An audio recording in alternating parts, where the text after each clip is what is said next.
রথযাত্রার পৌরাণিক কাহিনী কি?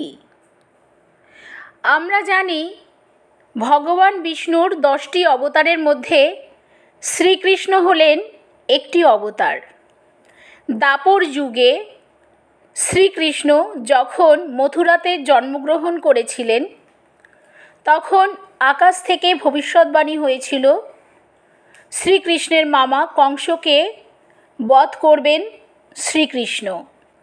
এই ভবিষ্যৎবাণী শুনে কংস আতঙ্কিত হয়ে পড়লেন এবং নানাভাবে কৃষ্ণকে হত্যা করার ষড়যন্ত্র করলেন।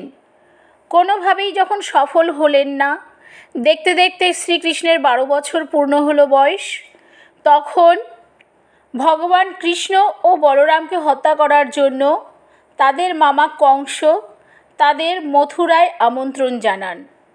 সেই সময়ে আমরা সবাই জানি, জন্মের পরে শ্রীকৃষ্ণ 12 বছর বয়স অবধি গোকুলের রাজা নন্দ ও যশোদার ঘরে লালিত পালিত হয়েছিলেন। সেখানেই লালিত পালিত হয়েছিলেন রোহিণীর কোলে জন্ম নেওয়া বলরাম। ভগবান কৃষ্ণ ও বলরামকে হত্যা করার জন্য তাদের মামা কংস তাদের মথুরায় আমন্ত্রণ জানান।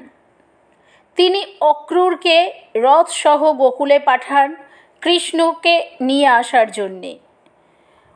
অনুরোধে ভগবান কৃষ্ণ তার দাদা বলরামের সাথে রথে বসে মথুরার উদ্দেশ্যে রওনা হন। ভক্তরা এই প্রস্থানের দিনটিকে রথযাত্রা হিসেবে উদযাপন করে থাকেন। আর সেই থেকেই শুরু হয়েছে রথযাত্রার উৎসব। এখানে ভগবান শ্রীকৃষ্ণ তথা জগন্নাথ দেবের সঙ্গে থাকেন তার দাদা বলরাম এবং ছোট বোন সুভদ্রা। আর প্রতি বছর পুরী ধামে এই রথযাত্রার উৎসব বিরাট ধুমধামের সঙ্গে পালিত হয়ে থাকে, আমরা সবাই জানি।